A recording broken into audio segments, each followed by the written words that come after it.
ఖమ్మం జిల్లా పాలేరు నియోజకవర్గం నేను ప్రాతినిధ్యం వహిస్తున్న నియోజకవర్గం. ఈ పాలేరు నియోజకవర్గంలో కొత్తగా ఏర్పడిన నిదుల్లాపురం మున్సిపాలిటీ పరిధిలో మార్నింగ్ ఇక్కడికి రావడం జరిగింది. గౌరవ జిల్లా కలెక్టర్ గారు, అదే రకంగా ఈ మున్సిపాలిటీ చైర్పర్సన్ గారు, కార్పొరేటర్లు, మున్సిపల్ కమిషనర్ గారు, అధికారులతో రావడం జరిగింది. ప్రధానంగా ఈ కొత్తగా కొన్ని గ్రామ పంచాయతీలను ఒక మున్సిపాలిటీగా ఏర్పాటు చేసి దీన్ని భవిష్యత్తులో ఒక మంచి మున్సిపాలిటీగా రాష్ట్రంలో ఏర్పాటు చేయాలన్నదే నా యొక్క ఆలోచన, లక్ష్యం. ప్రజలు కూడా అదే కోరుకుంటున్నారు. దీనికి గౌరవ ముఖ్యమంత్రి రేవంత్ రెడ్డి గారు సుమారు 100 కోట్లు ఇప్పటి వరకు శాంక్షన్ చేయటం జరిగింది. ఇది విశాలమైన మున్సిపాలిటీ. దానివల్ల చాలా వర్కులు, మౌలిక వసతులు చాలా పెండింగ్ ఉన్నాయి. ప్రత్యక్షంగా ఈ మౌలిక వసతులను పరిశీలించి స్థానిక ప్రజలకి, నివసించే ప్రజానీకానికి ఏం అవసరమో ఒకసారి ముఖాముఖి వారితో చర్చించాలన్నది అధికారులతో కలిసి నేను రావటం జరిగింది.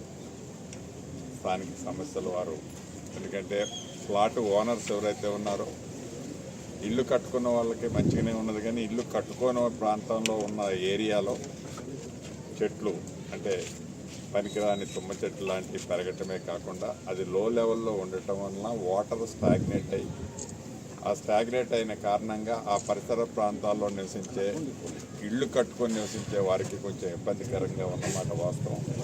ఆ వాటర్ని ఎలా డ్రైనేజ్ చేయాలనేది, దాంతోపాటు అంతర్గతంగా కొత్త మున్సిపాలిటీ అయిన కారణంగా ఇంకా చాలా రోడ్లు, డ్రైన్లు కూడా ఏర్పాటు చేయాల్సిన అవసరం ఉంది. ఆ వాటర్ డ్రైన్ అప్ అవడంతో పాటు కొద్ది ప్రాంతంలో డ్రింకింగ్ వాటర్ సమస్య కూడా ఉంది.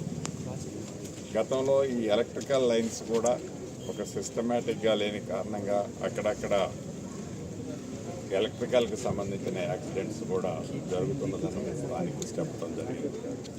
వీటితో పాటు ఇది గిరిజన ప్రాంతం కొంత ఉంటుంది, దీంట్లో ట్రైబల్ ఉన్న కాలనీస్ ఎక్కువ ఉంటాయి. అదే రకంగా కమ్యూనిటీ వేజ్ కొన్ని బీసీ కాలనీస్ కూడా ఎక్కువగా ఉన్నాయి.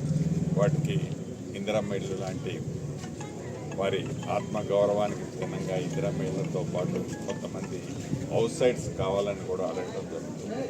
తప్పకుండా దాన్ని ఎలా షార్ట్అవుట్ చేయాలని, దాంతోపాటు ఒక మంచి కార్పొరేషన్గా, మున్సిపాలిటీగా దీన్ని ఏర్పాటు చేస్తామని గతంలో ఇచ్చిన మాట ప్రకారం ప్రభుత్వ స్థలాల్లో ఇప్పటికే అధికారులు ఒక 3-4 ప్లేసెస్లో పార్కులను కూడా డెవలప్ చేసే కార్యక్రమం చేపట్టారు.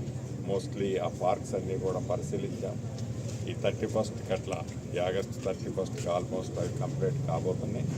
ఏది ఏమైనా ఇంకా ఈ మున్సిపాలిటీని మరింత డెవలప్ అయితే చేయాల్సిన అవసరం ఉంది. దీని మీద ప్రత్యేక ఫోకస్ స్థానిక శాసనసభ్యుడిగా పెట్టి అధికారులతో కూడా టైం టు టైం కోఆర్డినేట్ చేసుకొని డెవలప్ చేస్తామని కూడా తెలుపుతున్నాం. Thank you.